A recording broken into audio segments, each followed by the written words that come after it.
बोलो श्री कृष्ण कन्हैया लाल की, सतगुरु महाराज की, श्री प्राणनाथ प्यारे की, महारानी बाईजुराज की, तीनों पुरी धाम की, समस्त सुंदर साथ की।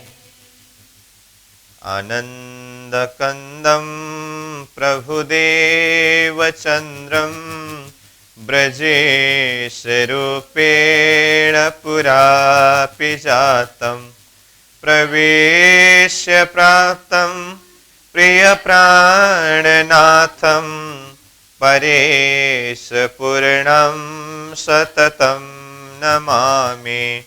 ब्रह्म प्रिया जागरणाय जातः सर्वस्वपाता भवसिन्धुत्राता विज्ञानदाता निजधर्मधाता दिनैकबन्धो शरणं प्रपद्ये दिनैकबन्धो शरणं प्रपद्ये। बोलो श्री प्राणनाथ प्यारे की प्रणाम। उपस्थित संपूर्ण सुंदर साहसी साधक एवं साधिकाएं, प्रशिक्षण शिविर सत्र का आज हम 51वें दिवस के इस पावन बैठक में उपस्थित हुए हैं। सर्वप्रथम आप सभी को सप्रेम प्रणाम करते हुए, स्वागत करते हुए आज का कक्षा सत्र विषय वस्तु को हम आगे प्रस्तुत करने जा रहे हैं। तो हमारा मुख्य विषय, विराट विषय, चलते चलते इसी के साथ में श्री कृष्ण जी की त्रिधा लीला प्रसंग और इसी में परमधाम की ब्रह्मात्माओं का ये खेल में अवतरण, इन प्रसंगों के ऊपर चर्चा करते करते अब तक हमने अक्षरातीत परमधाम से हम आत्माएं इस संसार के अंदर ब्रजमंडल में आए और हमें खेल दिखाने के लिए स्वयं अक्षरातीत धामधनी श्री कृष्ण जी ब्रजमंडल में पधारे। तो ब्रजमंडल में 11 वर्ष 52 दिन तक जो लीला हुई, उसमें तीनों शक्ति के द्वारा क्या क्या लीला हुई, इस प्रसंग के ऊपर भी कुछ चिंतन किया। और 11 वर्ष 52 दिन ब्रज लीला होने के पश्चात 52 दिन की संध्या में किस तरह से बंसी बजी और बंसी बजना प्रारंभ हुआ यहाँ धरती में ही, वृंदावन में। और ये बंसी के नाद में अपने अपने नाम सुन करके श्री कृष्ण से मिलने के लिए दौड़ती हुई सखियां, तामसी सखी जैसे कि तैसे अवस्था में निकले, राजसी सखी उल्टे पुल्टे श्रृंगार करके निकले, स्वातिसी सखी सब तैयारी करके निकलने की जब प्रयास कर रहे थे तो उस समय में शरीर के पति संबंधी लोगों ने रोक लिया। तो ऐसी अवस्था में अब ये संसार को ही आग लग जाए, ऐसी भावना इन आत्माओं के अंदर प्रकट हुआ। फिर उसी बीच में कुमारी का सखियां जो है अक्षरधाम से आई हुई सुरता, ये भी निकल पड़े।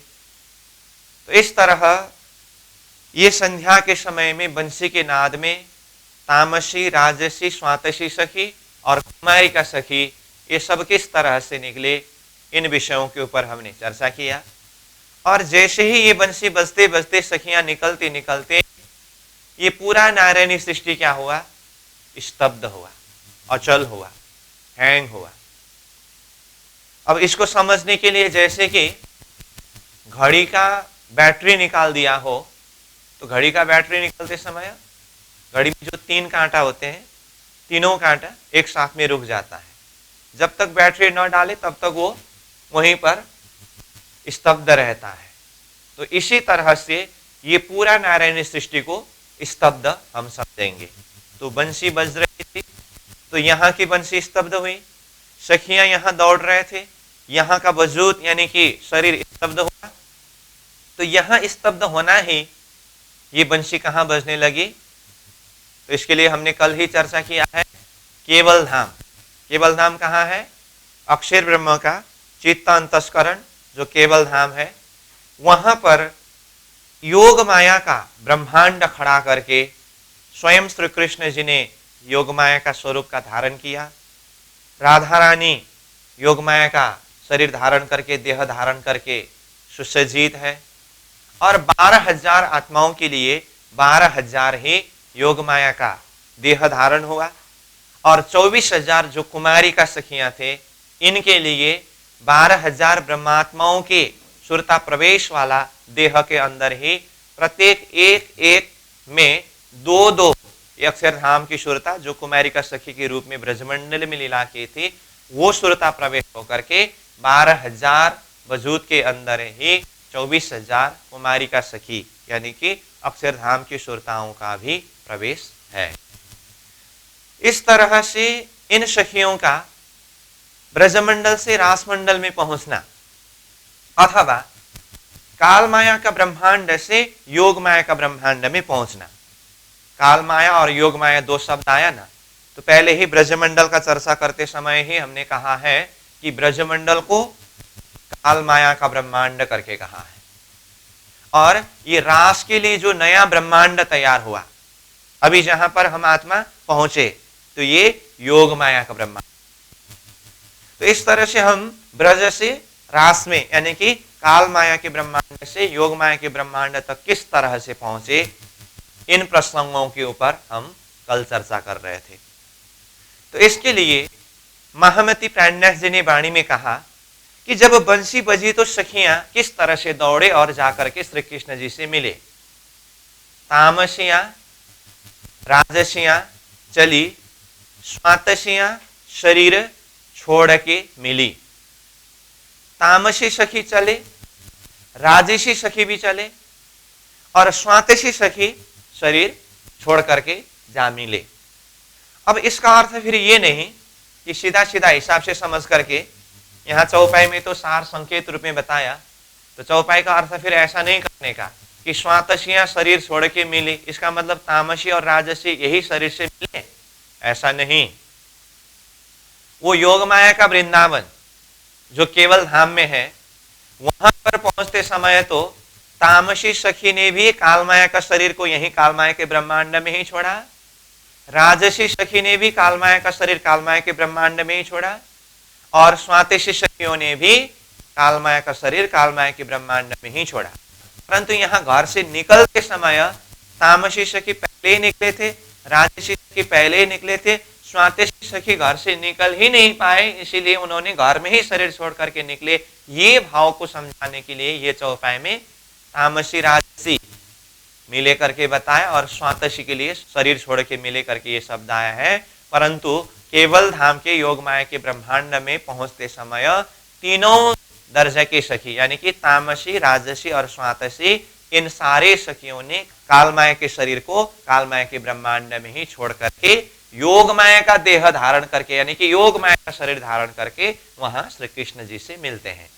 और कुमारी का सखियां जो है 24,000, इन्होंने भी काल माया के शरीर को यहीं पर छोड़ करके वो सुरता रूप में जा करके वो केवल धाम में योग माया का शरीर के अंदर प्रवेश होकर ये भी मिलते हैं। तो इस प्रसंग को हमें इस तरह से चिंतन करना होगा। और कल हम महामती प्राणनाथ जी की चौपाई के आधार पर ही जो रास लीला घर थी तीत, ब्रह्मांड थी अलग हो, यानी कि ये ब्रह्मांड स्वप्निक जगत नारायणी सृष्टि से अलग ही जगह में रसरास के लिए योग माया का ब्रह्मांड तैयार किया गया है। तो ये प्राणनाथ जी के चौपाई के आधार पर भी चिंतन कर रहे थे। तो इसी बात को मैंने थोड़ा सा रिकैप कर दिया क्योंकि ये बहुत ही महत्वपूर्ण विषय है। अब हम प्रसंगों को आगे बढ़ाएंगे। तो कल मैंने अंतिम में कहा था कि ये जो परम धाम है, ये अक्षरधाम सत्स्वरूप केवल सबलिक अव्याकृत और ये नारायण सृष्टि, ये 14 लोक ब्रह्मांड की मृत्यु लोक में बंसी बजना प्रारंभ यहाँ हुआ था, सखियां दौड़ना प्रारंभ यहाँ हुआ था, लेकिन सुरता रूप सब जाकर के यहाँ केवल धाम में, अक्षर ब्रह्म का चेतन अंतस्करण केवल धाम में, यहां पर एक योग माया का ब्रह्मांड खड़ा किया। अब सुरता रूप में जाकर के योग माया का देह तो धारण किया, परंतु दूरी तो श्री कृष्ण जी और सखियों के अभी कुछ दूरी में ही है। तो जैसे ही वो योग माया के ब्रह्मांड के अंदर भी जो विशेष वृंदावन है, सखियां उसके अंदर प्रवेश करने के लिए तैयार हो गए योग माया का ही देह धारण करके, तो उस समय में श्री कृष्ण जी ने बीच में ही रोक दिया। 52 दिन पहले से ये वियोग लीला चल रही है। तो श्री कृष्ण जी की बंसी के नाद में सखियों ने अपने अपने नाम सुन करके श्री कृष्ण जी से मिलने के लिए सखियां तो अपने तरफ से दौड़ते हुए गए। जैसे ही श्री कृष्ण जी के करीब पहुंचे, एक ही बार आकर के मिलने नहीं दिए, श्री कृष्ण जी ने रोक दिया। अब यहां श्री कृष्ण जी ने रोकते हुए क्या कहा और श्री कृष्ण जी के इन सारी बातों को सुनकर के सखियों की स्थिति क्या हुई, ये सारे प्रसंग हम यहां विस्तृत पूर्वक चर्चा तो नहीं कर पाएंगे। फिर भी जिसको चिंतन करना है उसके लिए मैं जरा सा मैं एड्रेस बता देता हूं। रास ग्रंथ में उथला का प्रकरण करके प्राणनाथ जी ने एक प्रकरण के ऊपर चर्चा किया है। जैसे कल हम बता रहे थे, ब्रजमंडल की जो प्रेम भरी लीला है, ये रास ग्रंथ में 4था प्रकरण में है, प्रेम सेवा वाले प्रगट की दी। और जैसी बंसी बजी, तो बंसी बजते समय सखियां किस तरह से ब्रजमंडल से रासमंडल में गए, तामसी सखी, राजसी सखी, स्वातिशी सखी और कुमारी का सखी, इनके विषय में भी प्राणनाथ जी ने स्पष्ट रूप में बताया है। तो ये 5वां प्रकरण में कालमाया का ब्रह्मांड से योग माया का ब्रह्मांड में प्रवेश करने का प्रसंग, एणे पगले चालिए पगला यह प्रमाण सुंदर साहसी, इस तरह से प्रकरण प्रारंभ होते हैं। तो ये 5वां प्रकरण पूरे होने के बाद 6ठीं प्रकरण में योग माया का श्रृंगार, जैसे योग माया का देह धारण किया है ना, तो योग माया का श्रृंगार में पहला श्रृंगार श्री ठाकुराणी जी का श्रृंगार करके वर्णन किया है। अखंड स्वरूपनी अस्थिर आकारे शोभा कहूं घणुबे करीने स्नेह, जोई जोई बचन आणु कई उच्चापन न आवे वाणी माहे तेह, शोभा श्रृंगार श्यामा जिनो निरखो जी। तो इस तरह से श्यामा जी यानी कि श्री ठाकुराणी जी यानी कि राधा रानी स्वरूप के श्रृंगार, योग माया का श्रृंगार का वर्णन किया। उसके बाद 7वें प्रकरण में श्रीराज जी का श्रृंगार है, और फिर 8वें प्रकरण में सुंदर साथ का श्रृंगार। तो सुंदर साथ का श्रृंगार के प्रसंग में हम कल भी बोल रहे थे, जोग मायानु देह धरी ने श्री श्यामा जी थैया तैयार तत्त खिनती हाँ तेने ठामे मारे साथ की दो श्रृंगार। इस तरह से 6, 7, 8 ये 3 प्रकरण में 3 श्रृंगार है। उसके बाद श्रृंगार का वर्णन भी हुआ, योगमाया का देह योगमाया का श्रृंगार हुआ। अब उसके बाद आगे क्या है, ऐसे स्वरूप और श्रृंगार से सुसज्जित सखियां श्री कृष्ण जी से मिलने के लिए जैसे जा रहे थे, तो श्री कृष्ण जी ने बीच में रोक लिया। तो ये प्रसंग का वर्णन 9वीं प्रकरण में है, जिस प्रकरण का हेडलाइन है उथला का प्रकरण। उथला मतलब प्रश्न उत्तरी। तो अब श्री कृष्ण जी ने किस तरह से बीच में रोक लिया और क्या क्या कहा, सखियों ने किस तरह से जवाब दिया, ये सारा प्रसंग उथला का प्रकरण रास ग्रंथ में 9वां प्रकरण को विस्तृत पूर्वक हम चिंतन करके अध्ययन करेंगे। तो ये सब हम समझ सकते हैं, वो बाद में और गहराई के चिंतन की बात है। हम यहाँ पर सार रूप में एक कॉन्सेप्ट को क्लियर करने के, सिद्धांत को समझने के लिए ये विषय वस्तु को यहाँ चर्चा कर रहे हैं। तो थोड़ा कुछ जानकारी के लिए हम इस विषय में चर्चा करेंगे। जैसे श्री कृष्ण जी ने सखियों को अपनी तरफ दौड़ते हुए, भागते हुए, आतुरता के साथ में आते हुए देखा, तो बीच में रास्ता रोक करके श्री कृष्ण जी कहने लगे, सखियां आप लोग कुल बधू नारी हो, ऐसे संध्या के समय में मेरी बंसी की नाद सुन करके अपने घर को छोड़ करके, परिवार को छोड़ करके ऐसे वन में क्यों आए। इस तरह से बात छेड़ने लगे। बहुत सारी बातें हैं, मैं बिल्कुल सार रूप में बता रहा हूं। तो ये बात सुनकर के तो सखियां तो आश्चर्यचकित हो गए। 52 दिन के वियोग में तड़पते तड़पते सखियों का हृदय ऐसा हो चुका था कि श्री कृष्ण के अलावा बाकी इनके हृदय अंतस्करण में कुछ था ही नहीं। कृष्ण प्रेम और कृष्ण वियोग में ये सखियां इतने तड़प रहे थे, उसमें भी जब बंसी बजी तो बंसी के नाद में ऐसे पागल होकर के सखियां श्री कृष्ण जी से मिलने के लिए दौड़ चले। उनके नजर में श्री कृष्ण जी के अलावा बाकी कुछ था ही नहीं। ऐसी अवस्था में जब श्री कृष्ण जी से मिलने के लिए बिल्कुल करीब पहुंचे तो श्री कृष्ण जी क्या कहते हैं, ऐसी संध्या के समय में आप लोग कुल वधू नारी घर छोड़ करके क्यों आए? कहते हुए आगे क्या कहा, क्या वृंदावन देखने के लिए आए हो? अगर ऐसा हो तो वृंदावन को देखो और लौट करके चले जाओ, क्योंकि यह संध्या का समय है और कुछ समय बाद में रात्रि होगी, तो फिर रात्रि में यहां जंगल में जानवर निकलेगा, फिर भयावह स्थिति होगी। और क्या ब्रजमंडल में सब ठीक ठाक है? सास ससुर पति बच्चे संबंधी लोग सब ठीक ठाक से है करके लौकिक संबंधी लोगों के विषय की बात, वही ब्रजमंडल के विषय की बात पूछने लगे और लौट करके जल्दी जाओ, इस तरह से कहने लगे। कहां श्री कृष्ण जी के वियोग में तड़पते तड़पते आत्माओं के हृदय की स्थिति ऐसी हुई थी, श्री कृष्ण जी के अलावा कुछ चित्तवृत्ति में था ही नहीं, और बीच में रास्ता रोक करके ऐसी बात करने लगे तो सखियां तो ऐसे विरह में फिर डूब गए, असह्य विरह हुआ। अब देखिए, जब श्री कृष्ण जी की बंसी बजी और ये बंसी के नाद पर सखियों ने अपने अपने नाम सुने और बंसी के पीछे ये सखियां ब्रजमंडल को छोड़ करके दौड़ते हुए रास मंडल में पहुंचे, तो ये ब्रजमंडल को यानी कि ये संसार को छोड़ करके सखियों को रास मंडल तक पहुंचने के लिए कितना बल कितना ताकत लगाना पड़ा, इस विषय में खुलासा करते हुए प्राणनाथ जी कहते हैं, गौ पद वत्स कर गोपी निकसी। वाणी में यह शब्द प्रयोग किया है। कहने का अर्थ, ये संसार भवसागर का रूप वास्तव में क्या है? रास ग्रंथ में ही पहला प्रकरण, दूसरा प्रकरण और तीसरा प्रकरण, 3 प्रकरण में ये मोहजल का प्रकरण के माध्यम से ये संसार मोहसागर का वर्णन किया है कि यह मोहसागर कितने अथाह है। हबे पहला मोह जलनी कहो बात, तेता दुख रूपी दिन रात, दावा नल बले कई भात, तेनी कितली कहो विख्यात, विश्व ने लागे जाने ब्राध, माहे अगिन बले अगाध, तेता पीड़े दुष्ट ने साध, नहीं अदखिननी समाध। बहुत सारे चौपायों के द्वारा ये मोह सागर का वर्णन किया है।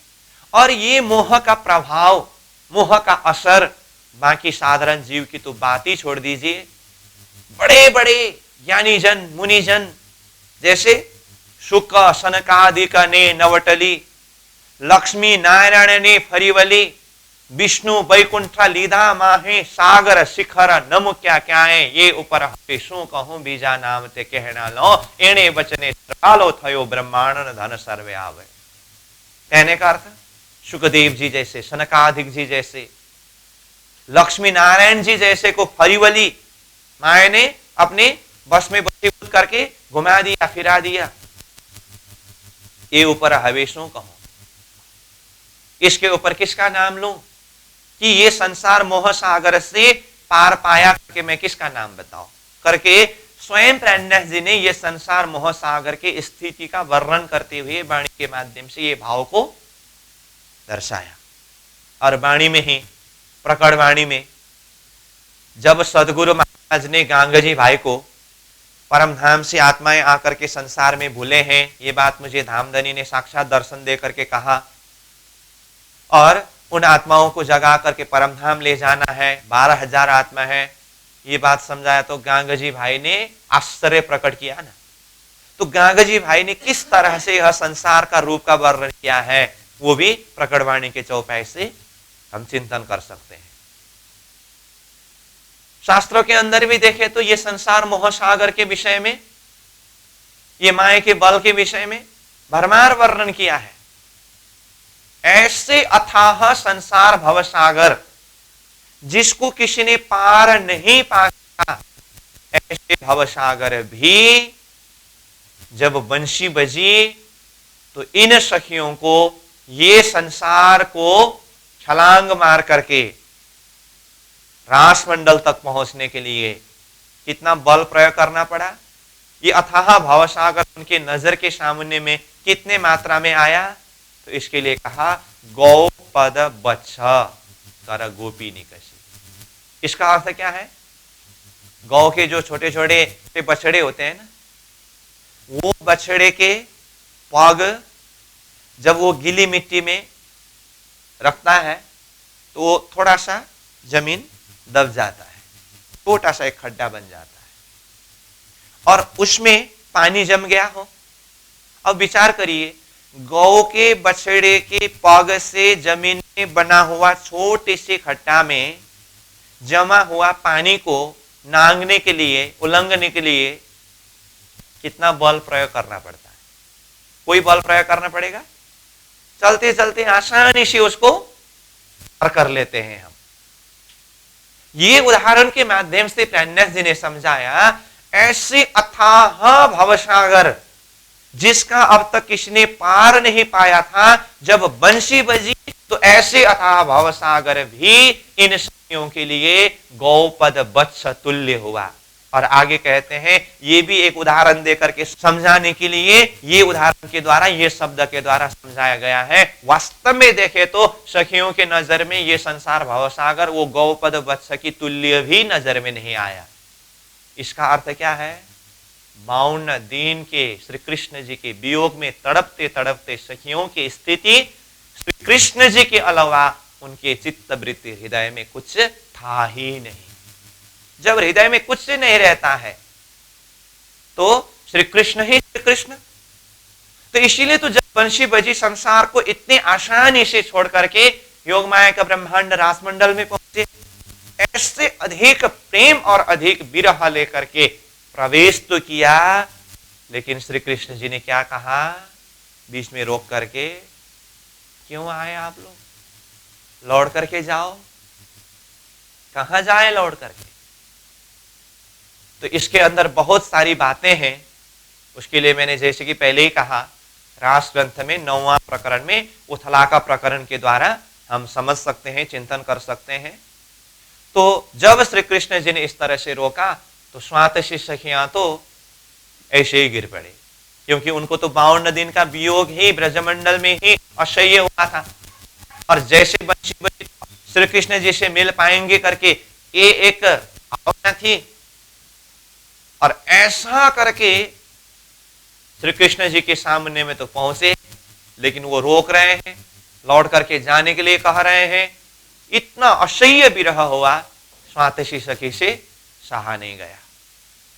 राजसी सखियों को भी बहुत ही अधिक विरह हुआ उस समय में। उनको भी शरीर एकदम लड़खड़ाते हुए जमीन में गिरने की जैसी हुई, होश बेहोश हो गया, मुख से एक शब्द बोल नहीं पाए। तामसी सखी जो है उनको भी विरह अधिक हुआ, परंतु इनके अंदर उतना ही अधिक प्रेम होने के नाते उसको जैसे तैसे सहन करके ये कबूल किया कि गलती हमारी है, इसीलिए श्री कृष्ण जी हमें ऐसी बात बता रहे हैं अथवा ऐसे वचन को छेड़ रहे हैं, गलती हमारी है। तो 52 दिन पहले जब श्री कृष्ण जी ने अपने साथ में वृंदावन जाने के लिए कहा था, तो उस समय में हमने क्या क्या कहा था, वो सारी बातें उनको स्मरण हुआ। 52 दिन का समय व्यतीत हुआ, हम कभी श्री कृष्ण जी से मिलने नहीं आए, और अभी यहां पर वृंदावन आए तो भी हमें बुलाने पर ही आए, इसीलिए हमारा गलती के ऊपर गलती है।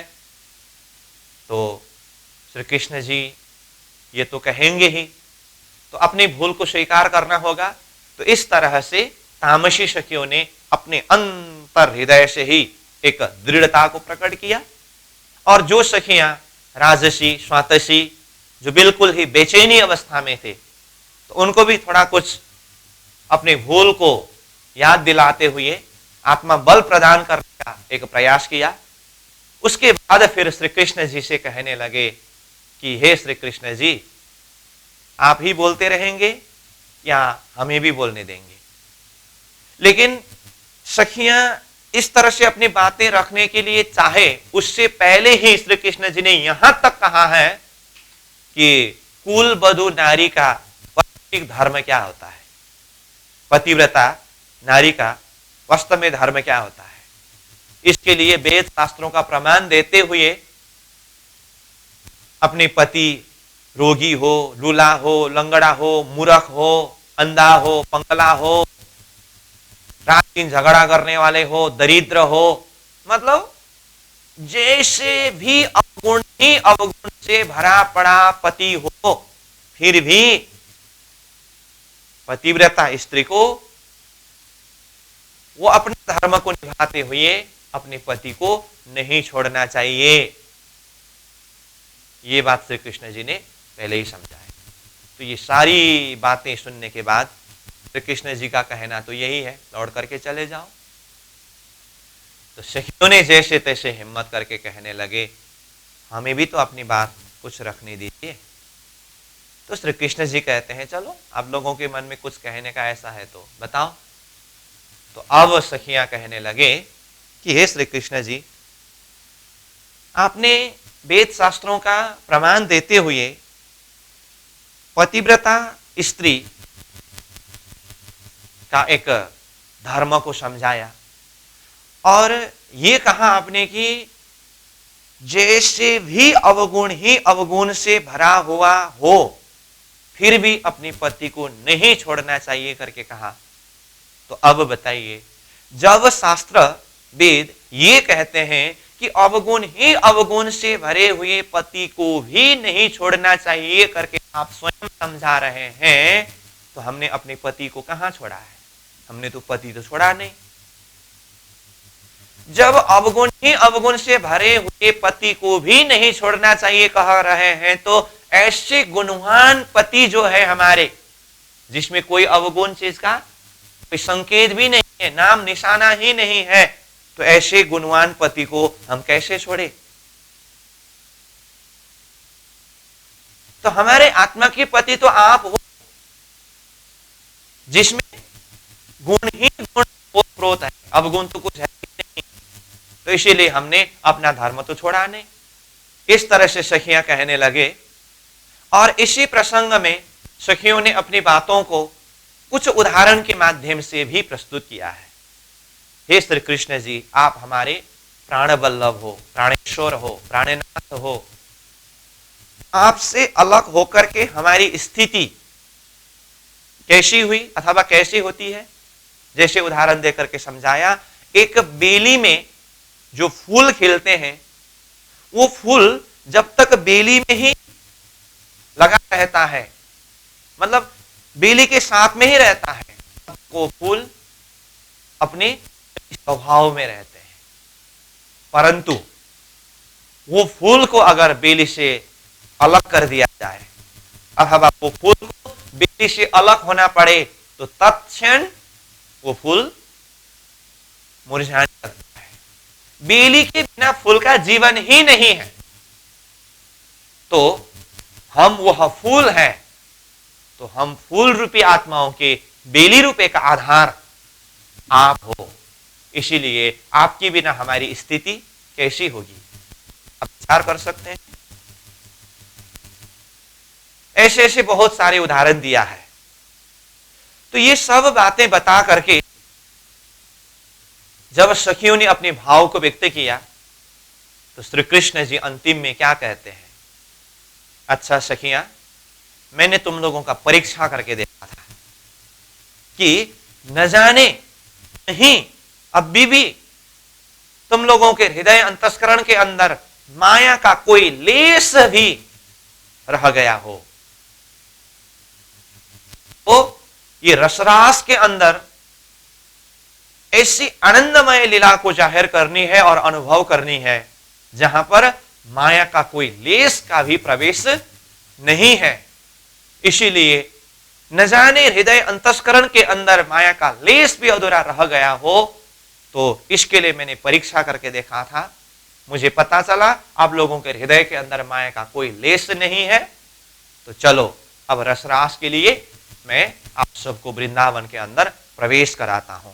तो इस तरह से ये उथला के वचन के अंदर वैसे बहुत सारी बातें हैं, और भी कई उदाहरण हैं जो सखियों ने श्री कृष्ण जी के लिए अपने समर्पण भाव को प्रस्तुत करते हुए कहा, उसका मैंने थोड़ा सा संकेत ही बताया। और अंतिम में श्री कृष्ण जी ने इस तरह से मैंने परीक्षा करके देखा था करके कहा, तो फिर उसके बाद वृंदावन के अंदर प्रवेश कराते हैं। कहने का अर्थ ये योग माया का ब्रह्मांड में जो रसरास के अंदर जो कुछ भी लीला हुई, यहीं से मालूम पड़ता है वहां पर संसारी मायावी गुणों का कोई लेस मात्र भी प्रवेश नहीं है।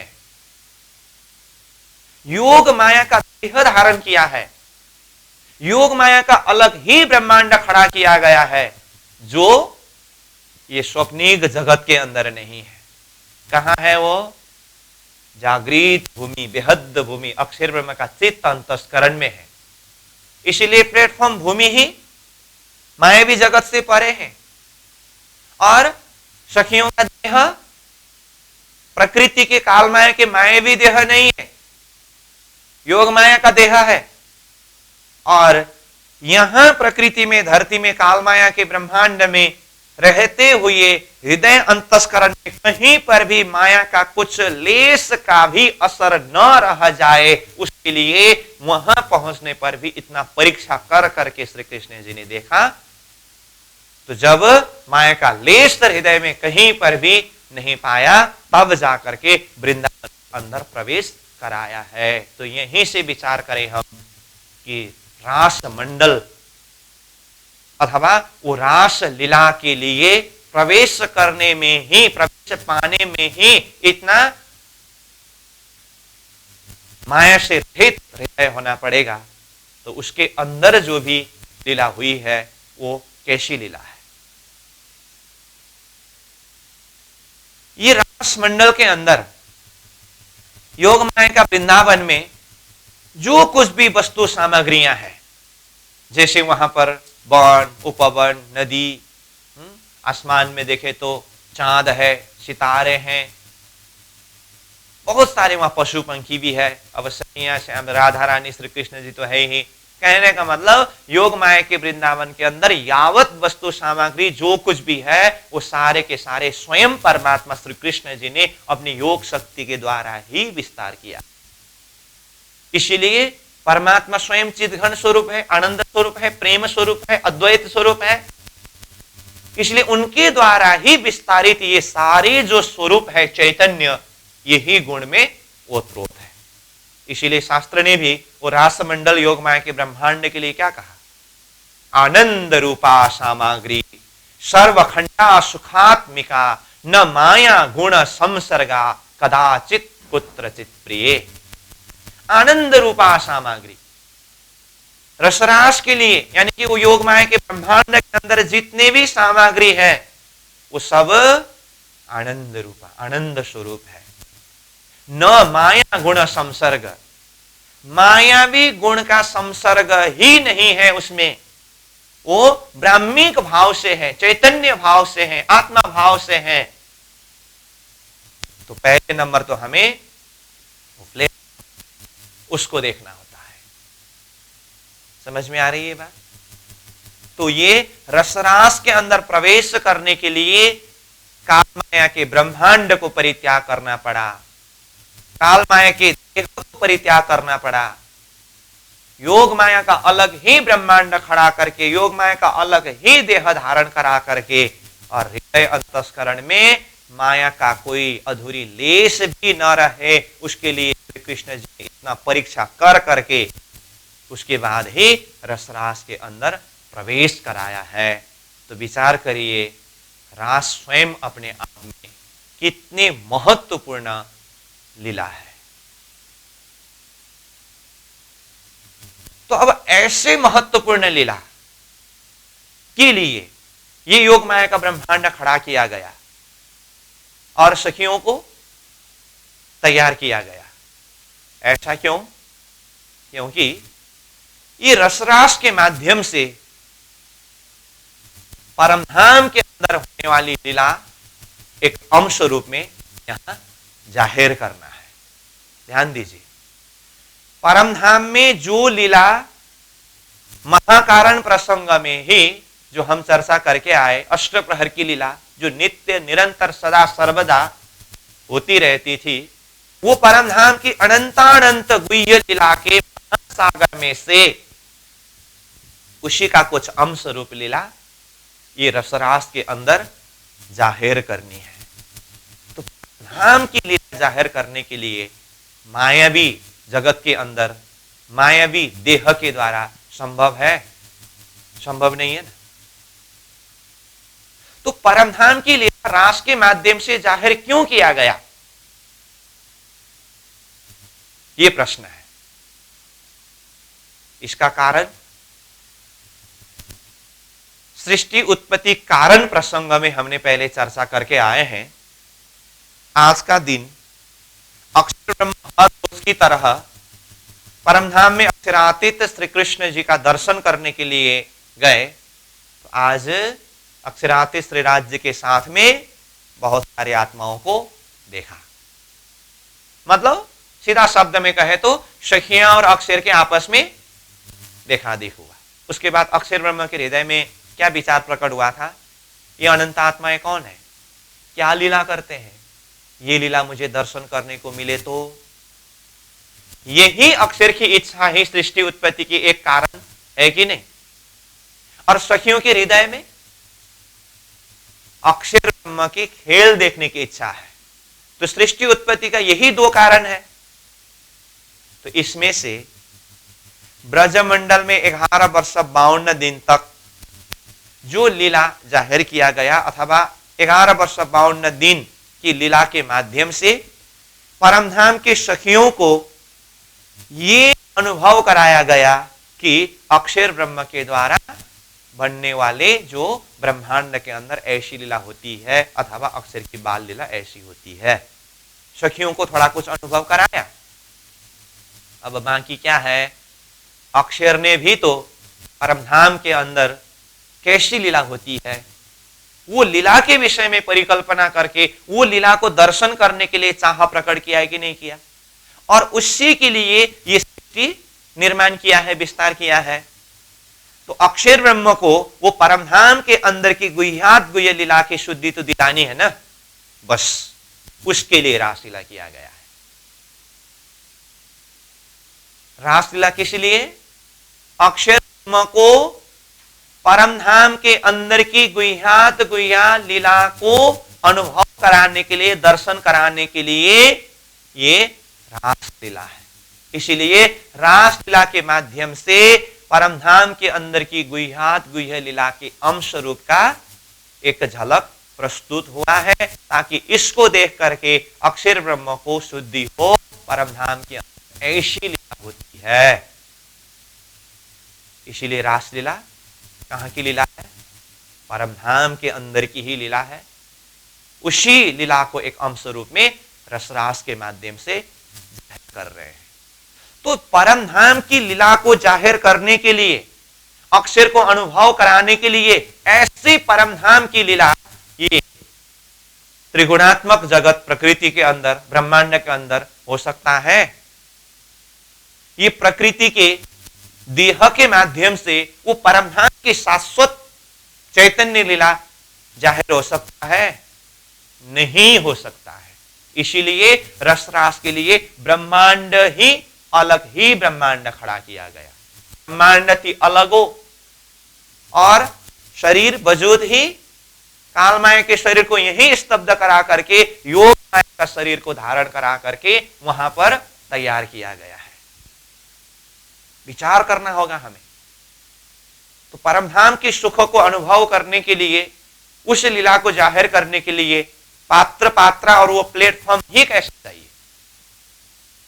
और इस तरह से अलग ही एक योगमाया का ब्रह्मांड बना करके, योगमाया का शरीर करा करके, उसमें सूरता रूप को प्रवेश करा करके, उसमें भी कालमय के ब्रह्मांड के संसर्ग का कोई असर मायावी लेस न रहे, परीक्षा करके अंदर प्रवेश कराया है। अब सखियों को योगमाया के वृंदावन के अंदर श्री कृष्ण जी ने प्रवेश कराया। अब आगे बहुत सारी रासलीला होनी है।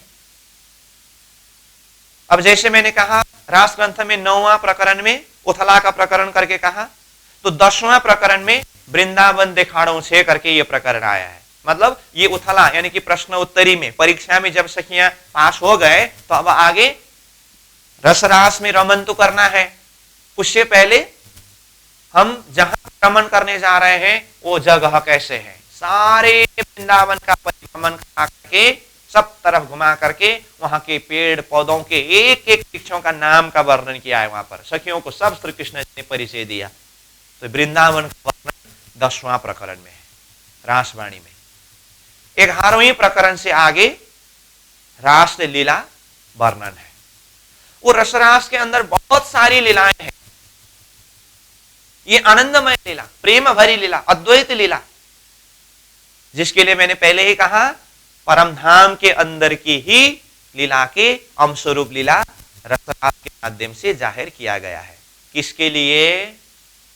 अक्षर ब्रह्म को ये शुद्धि देने के लिए कि परम धाम के अंदर राज्य श्यामा जी और आत्माओं के बीच में ऐसी लीला होती है, वो शुद्धि देने के लिए। अब विचार करिए, परम धाम की लीला, उसका अंश लीला के माध्यम से जाहिर हो रहे हैं। तो लीला जाहिर करने वाले आत्माओं के स्वरूप ही कैसे हैं और आत्मा स्वयं कौन है, किसके साथ में कौन लीला कर रहे हैं? त्रिराज महाराज के आवेश शक्ति श्री कृष्ण जी के अंदर अथवा श्री कृष्ण स्वरूप, और राधा रानी स्वरूप कौन है? श्यामा जी महारानी स्वरूप। श्यामा जी महारानी स्वरूप कौन है? श्रीराज जी के ही आनंद स्वरूप। और जो रासमंडल में जो सखियां हैं, ये सखियां कौन है? परम धाम की सखियां। परम धाम की सखियां कौन है? राज्य के आनंद स्वरूप श्यामा जी के ही अंग स्वरूप। श्यामा जी ने अंग हो सुंदर साधा, तो राज्य का अंग स्वरूप श्यामा जी, श्यामा जी का अंग स्वरूप 12,000 आत्मा। अब श्री कृष्ण जी और सखियों के बीच क्या है? मेरा ये शरीर में जितने भी अंग है, इन अंगों के साथ में मेरा संबंध क्या है? समझ में आई बात? जैसे हमने पहले भी प्रसंग में एक उदाहरण के रूप में प्रस्तुत किया है, दांत भी मेरा ही अंग है, जीवा भी मेरा ही अंग है। दांत ने जीवा को काटा, अब दांत को उखाड़ करके फेंक देंगे, उसके प्रति ऐसा द्वेष भाव, बदला का भाव कहीं हृदय में आता है? नहीं आता है ना। इसका कारण क्या है? ये मेरा ही अंग है। तो मेरा ही अंग है तो उसमें अद्वैत भाव,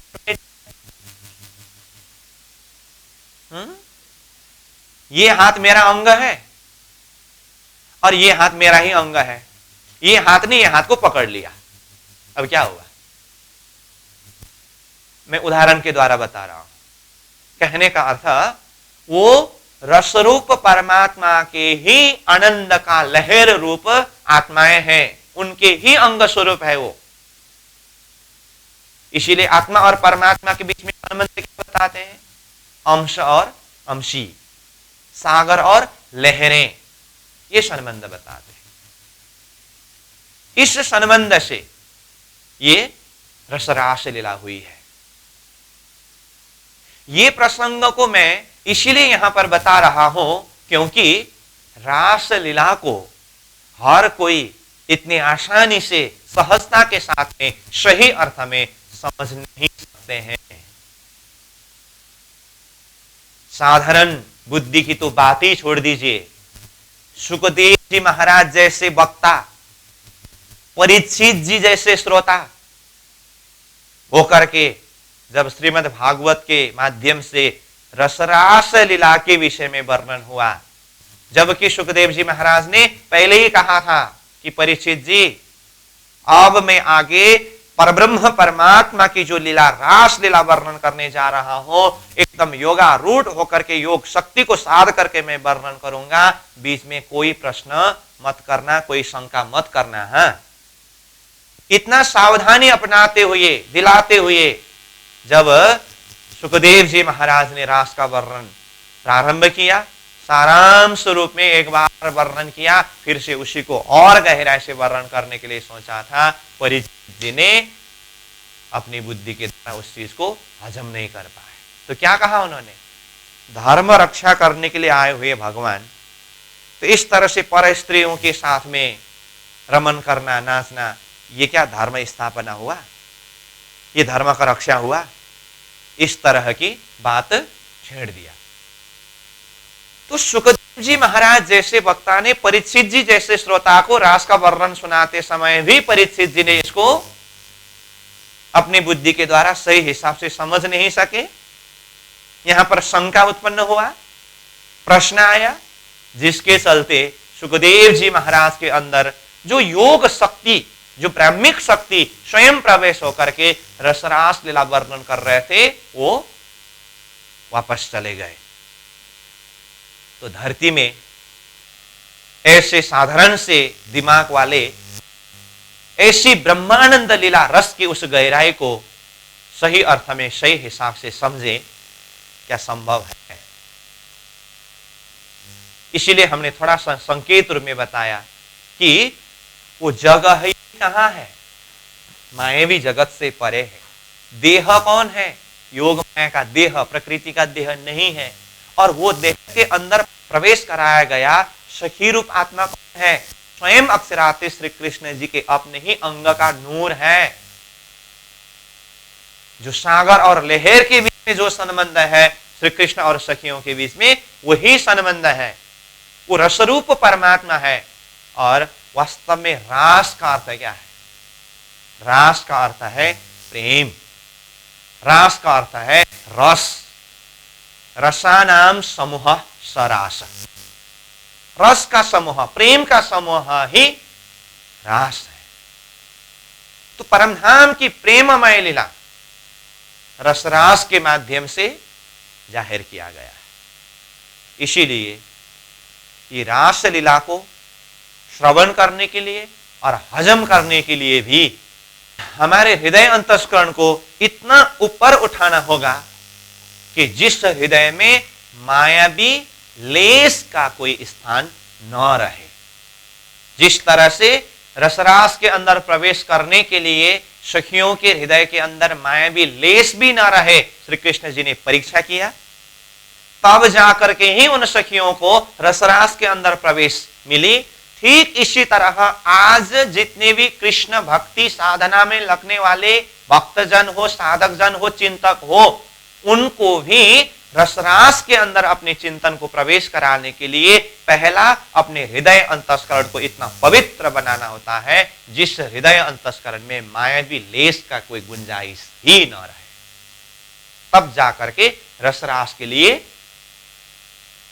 योग्य पात्र बन सकते हैं। इसीलिए महामती प्राज्ञ जी की वाणी में रास ग्रंथ में रास लीला की वर्णन चिंतन करानी है, परंतु प्रारंभ में मोहजल का प्रकरण आया है।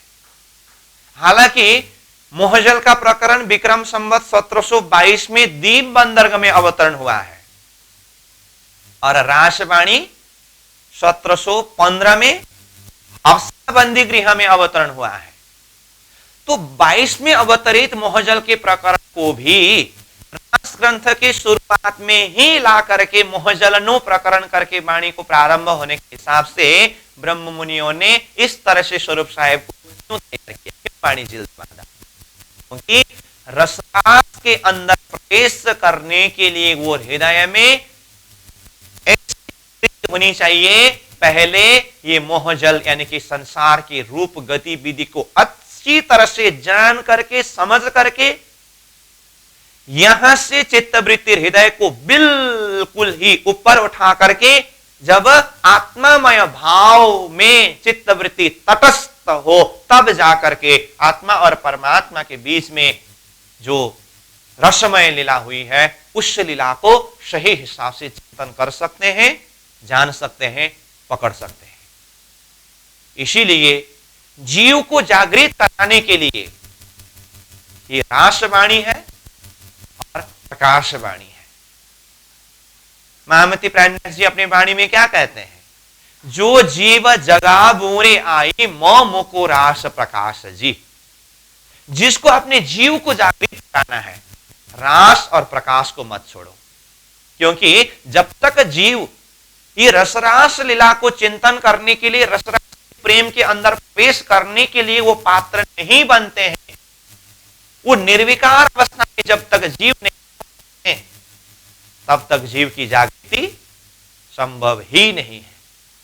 जीव अथवा वो चेतना बिल्कुल ही निर्विकार अवस्था में, निर्मल आत्मामय भाव में तटस्थ होकर के जिस भाव, जिस गहराई से जो रासलीला हुई है, उसी भाव, उसी गहराई से समझने के लिए योग्य पात्र बन जाए, तब जाकर के ये प्रतीत होता है कि जीव जागृत हो गया। देह बुद्धि से आत्मा बुद्धि जागृत हो गई, नहीं तो देह बुद्धि के द्वारा ये रस को अनुभव नहीं कर सकते। इसीलिए पहले मोहजल का प्रकरण है, उसके बाद ही यहां से चित्त वृत्ति को ऊपर उठा करके रसरास लीला के अंदर प्रवेश है। तो चिंतकों को, साधकों को ये बात में ध्यान देना होता है, अगर मैं श्री कृष्ण की रसरास लीला के अंदर अपने चिंतन के माध्यम से प्रवेश करने चाहूं, तो मेरा हृदय, अंतस्करण, विचार, भावना कितनी पवित्र होनी चाहिए। जो उथला का प्रकरण के अंदर श्री कृष्ण जी ने सखियों के लिए जो परीक्षा किया, ये सारी परीक्षा सबके लिए है। इसीलिए गुरुजी मंगलदास जी ने ये रास लीला के प्रसंग में अथवा अपने चिंतन के द्वारा रास के अंदर प्रवेश करने के प्रसंग में अपने सुक्ति के माध्यम से क्या कहा? रास पढ़ोगे तो नरक जाओगे और रास पढ़े बिना गति नहीं। ये गुरुजी मंगलदास जी के 1008 सुक्तियों में से एक सुक्ति है। इसमें कैसी बात है? रास पढ़ोगे तो नरक जाओगे। इसका अर्थ रास पढ़ लिया, रास को चिंतन किया और वो आत्मा और परमात्मा के अद्वैत संबंध को देह बुद्धि से अगर चिंतन किया हो, तो वो तो सीधा सीधा नरकगामी वाले हो गए ना। इसीलिए कहा रास पढ़ोगे तो नरक जाओगे। अब फिर कोई कहे अरे इतनी भयावह चीज है, तब तो फिर हम रास के विषय में कुछ चिंतन ही नहीं करेंगे, कुछ बात ही नहीं करेंगे, पढ़ेंगे ही नहीं, सोचेंगे ही नहीं करके उससे अगर दूर भागना चाहे तो ऐसा भी नहीं होगा। आगे क्या कहा उसी सुक्ति में? रास पढ़े बिना गति नहीं। जब तक जीव अथवा आत्मा, ये चेतना, वो रास के लिए प्रवेश होने का पात्र नहीं बनेंगे और उसके अंदर जब तक प्रवेश नहीं होंगे, वो प्रेम हृदय के अंदर जब तक प्रकट नहीं होगी, तब तक जीव की गति नहीं है। तो अब समस्या हुआ, तो क्या करे? पढ़े तो नरक, न पढ़े तो गति नहीं। दूसरे सुक्ति के माध्यम से गुरुजी ने उपाय बताया। इसीलिए एक काम करो। क्या है दूसरा सुक्ति? रास में विवेचन मत करो, रास में प्रवेश हो जाओ। कितनी बड़ी बात है देखिए। रास में विवेचन मत करो, बुद्धि मत लगाओ, वहां पर बुद्धि का प्रवेश नहीं है। रास में प्रवेश हो जाओ, स्वयं अपने अंदर ही उस सखी भाव को प्रकट करा करके स्वयं सखी रूप बन करके प्रेम से, भाव से उसके अंदर डूब जाओ। तब जाकर के वो रस प्राप्त कर सकते हैं, तब जाकर के जीव की गति है। ये है रास के अंदर प्रवेश पाने के लिए तैयारी की बात। इसीलिए अब इसी प्रसंग में मैं एक बात को जोड़ना चाहता हूं।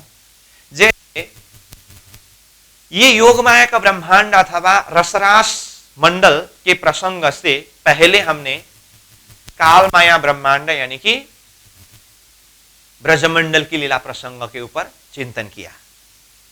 अब ये ब्रजमंडल और रासमंडल तथा दूसरे शब्द में कहे तो काल माया का ब्रह्मांड की लीला और योग माया के ब्रह्मांड की लीला, ये दोनों परम धाम की आत्माओं ने ही अपने प्रियतम धनी श्री कृष्ण जी के साथ में ही की हुई लीला है। हालांकि उसी समय में तारतम्य न होने से यह संबंध का ज्ञान नहीं है। जो बात जागरण के ब्रह्मांड में आकर के तारतम्य के माध्यम से इस संबंध का पहचान दिलाया जा रहा है। संबंध का ज्ञान न होने पर भी आखिर हकीकत क्या है? ब्रज लीला भी अक्षराती श्री कृष्ण जी के साथ में परम धाम की ही आत्माओं ने लीला है और रास लीला भी परम धाम की ही आत्माओं ने अपने प्रियतम धनी श्री कृष्ण जी के साथ में की हुई लीला है, दोनों। परंतु ये दोनों लीला में अगर तुलना करके देखे तो कितना अंतर है, इसको भी हमें चिंतन करना होगा। साधारण हिसाब से देखेंगे तो हम ब्रजमंडल में आए, 4 वर्ष 52 दिन तक लीला किए और उसके बाद वंशी बजी, योग माया के वृंदावन में जाकर के रासलीला की, उसके बाद फिर हम तीसरे ब्रह्मांड जागनिक ब्रह्मांड में आए। ये तो सीधा सीधा बात है। परंतु वो सुख का अनुभव करने के लिए, वो आनंद का अनुभव करने के लिए, दुख का अनुभव करने के लिए भी दोनों में मात्रा कितना है, अंतर कितना है, इसको हमें जानना होगा, समझना होगा, चिंतन करना होगा। उसके लिए पहले हम थोड़ा सा चिंतन करें ब्रज का सुख। ब्रज मंडल में हम आत्माओं ने जो सुख का अनुभव किया, ये ब्रह्मांड के सारे सुखों से सबसे सार सुख है। इससे बढ़कर के सुख, इससे बढ़कर आनंद ब्रह्मांड के बीच में कुछ है ही नहीं। कैसे? ऐसे अवतार के हिसाब से देखें तो भी कृष्ण अवतार की बात है ये। और कृष्ण अवतार के लिए क्या कहा? कृष्णस्तु भगवान स्वयं कहा। और जीव के एक विकास के क्रम में हमने शुरू से ही चर्चा करके आए हैं, धरती सृष्टि के शुरू से लेकर के अब तक साधना करते करते जो उत्तम जीव, उत्तम पात्र बने हैं, वो श्री कृष्ण जी के समय में गोपी रूप बन करके आई है। तो ऐसे अवतार का सिरदार श्री कृष्ण और जीव में सिरदार उत्तम जीव गोपी, इनके बीच में जो लीला हुई अवतार के हिसाब से ही देखें तो भी ये ब्रह्मांड का सार लीला है कि नहीं है। उसके ऊपर 28वें द्वापर की लीला में तो परम धाम से अक्षरातीत के आवेश शक्ति श्री कृष्ण जी के रूप में पधारे और जीव नित्य में देखे सुपन्नयों उपजे हम ब्रज बधुजन, परम धाम से हम सुरता रूप में ब्रज मंडल में ब्रज के बधु के रूप में आए। तो स्वयं श्री कृष्ण जी के साथ में परम धाम के ही हम आत्माओं ने ब्रज मंडल में 18 वर्ष 52 तक जो लीला अनुभव किए, ये क्या ब्रह्मांड में इसकी तुलना में दूसरी कोई लीला है? इसके बराबर में दूसरी कोई लीला है? ये सुख के बराबर, ये आनंद के बराबर में, ये प्रेम के बराबर में दूसरा कोई उदाहरण देने योग्य है? नहीं है। इसीलिए ये सुख, ये आनंद, ये प्रेम ब्रह्मांड का मुकुट है, सबसे सार है, सब कुछ यही है। ये तो हुआ आनंद की बात। और विरह के विषय में अगर कहना हो तो भी यही है। 52 दिन तक सखियों को जो विरह हुआ ना, संबंध जितनी गहरी होती है वियोग भी उतनी ही गहरी होती है। इसीलिए ये ब्रह्मांड के आनंद का पराकाष्ठ हो तो ये विरह भी ब्रह्मांड का विरह का पराकाष्ठ है। मैं ब्रजलीला के विषय में बात कर रहा हूं जी। हाँ, ये हुआ ब्रजमंडल की बात। सारा ब्रह्मांड के सुख, आनंद, प्रेम, संयोग अथवा वियोग, ये सब चीज को अगर देखें तो ये ब्रजलीला में जो कुछ भी हुआ ये बिल्कुल ही सार है। अब हम पहुंचे हैं ब्रज से रास में, और रास के विषय में हमने थोड़ा कुछ विषय के ऊपर चर्चा किया। रास ब्रह्मांड से परे जागृत मंडल में ही है। रास के लिए देह काल माया के देह नहीं, योग माया का ही देह है। और रास के अंदर परम धाम के अखंड आनंद, सुख, प्रेम की अंश लीला जो अक्षय ब्रह्म को अनुभव कराने के लिए किया गया है। और रास के अंदर प्रवेश पाने के लिए ही सखियों को श्री कृष्ण जी ने इतना परीक्षा कर करके मायावी लेस रहित जब समझा तब जाकर के उसके अंदर प्रवेश कराया है। तो ब्रज के ही दर्जा में ब्रज के सुख को देखते समय वही पराकाष्ठ था, लेकिन रास के साथ में ब्रज लीला को अथवा ब्रज की सुख को, संयोग हो या वियोग हो, दोनों को तुलना करके अगर देखें तो रास के सामने में तो ब्रज का सुख तो 1% है। पहले यही ब्रज के सुख को हमने क्या कहा था? अरे ब्रह्मांडों की सुख, आनंद और चाहे संयोग हो, लीला हो, सब में देखे तो ब्रज ही सिरताज था, मुकुटमणि था।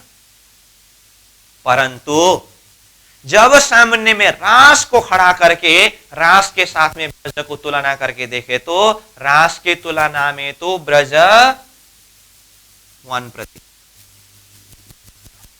तुलना में रास 100% है। समझ में आई बात? इतना डिफरेंस है ब्रज और रास में। इसका मतलब मैं फिर भी बोलता हूं, यहां आशय ये नहीं कि ब्रज के सुखों को कमी दिखा रहा है, ऐसा नहीं। ब्रज का काष्ठ है, ब्रज का दुख काष्ठ है, परंतु सामने में कौन आया? रास।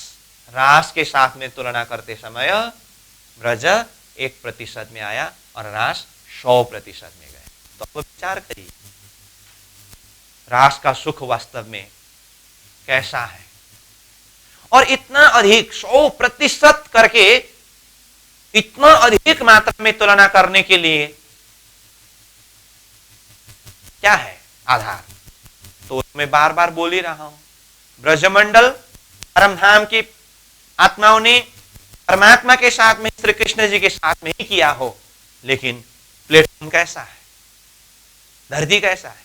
मायावी जगत ही है ना, देह मायावी देह ना? संसार की मर्यादा से छुटकारा पाया है? नहीं पाया है ना? ये सारी चीज है। फिर भी पूर्ण परमधाम के होने के कारण प्रेममय, आनंदमय लीला हो रही है बस। परंतु रास मंडल को देखेंगे तो ब्रह्मांड ही अलग है, देह ही अलग है, सूर्य चेतना का विकास ही अलग है। और उससे भी मुख्य बात तो 52 दिन की जो वियोग है ना, योग के कारण भी उसके पश्चात के जो मिलन का सुख को अधिक से अधिक आनंददायी बनाया है।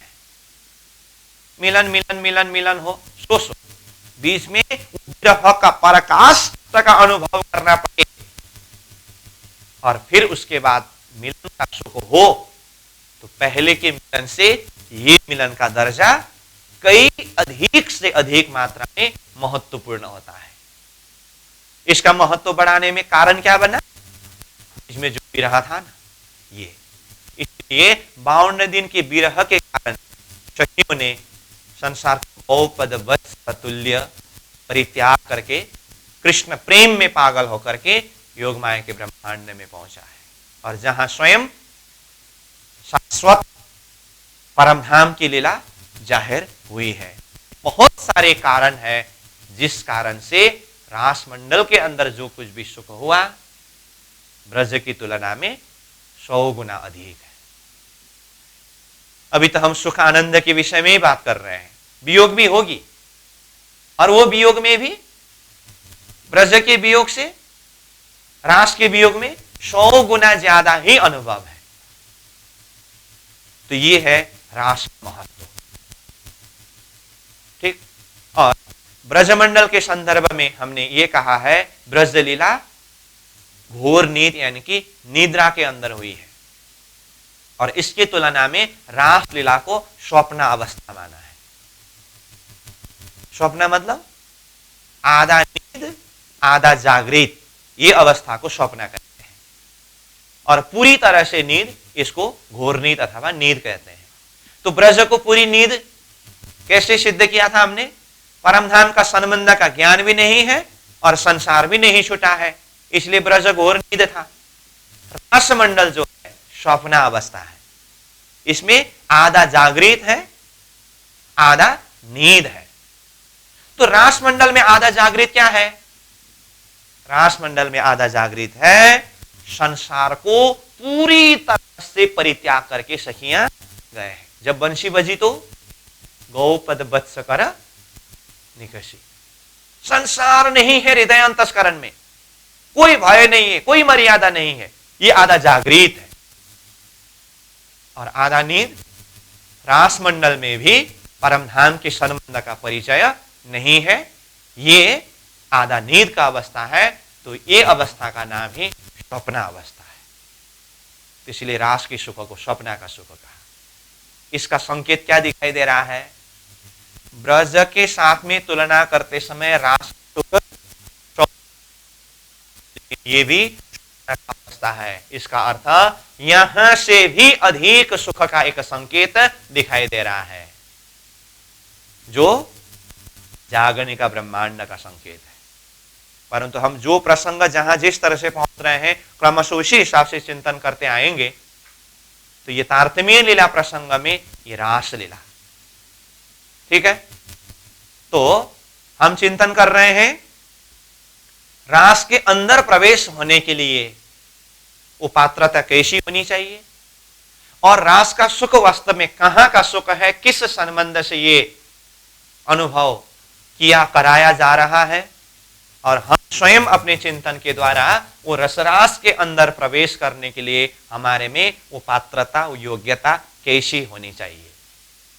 एक भावनात्मक हिसाब से उसके अंदर प्रवेश करने के लिए इन विषयों के ऊपर हम चिंतन कर रहे हैं। और मैं बार बार कहा करता हूं, हमें ये सारी विषयों को कथानक हिसाब से सुन करके ज्ञानी बन करके विद्वान बन करके किसी को प्रवचन कथा सुनाना का उद्देश्य नहीं होना चाहिए। हम अपने हृदय को, अपने अंतस्करण को, अपनी चित्तवृत्ति को उसके लिए योग्य पात्र बना सके, उसके लिए हम कहां तक क्या कुछ कर सकते हैं, उसके लिए हमें तैयारी करनी होगी। तो इसीलिए मैंने ये विषय को थोड़ा सा चर्चा करने का प्रयास किया। तो आज का हमारा समय पूरा हो चुका है। बंशी बज करके रासमंडल में तो हम कल ही पहुंच चुके थे, और आज यही रास के अंदर की कुछ सार महत्व के विषय की कुछ बातें हमने चर्चा किया है, और आनंदमय रास लीला हो रही है। तो इसी के अंदर और भी रास के कुछ महत्व की बातें और आगे जो भी प्रसंग होगी इसके ऊपर हम फिर सेकेंड बैठक में चर्चा करेंगे। अभी के लिए यहीं पर हम प्रसंगों को विश्राम देंगे। पूर्णमदः पूर्णमिदं पूर्णात् पूर्णमुदच्यते पूर्णस्य पूर्णमादाय पूर्णमेवावशिष्यते। प्रणाम।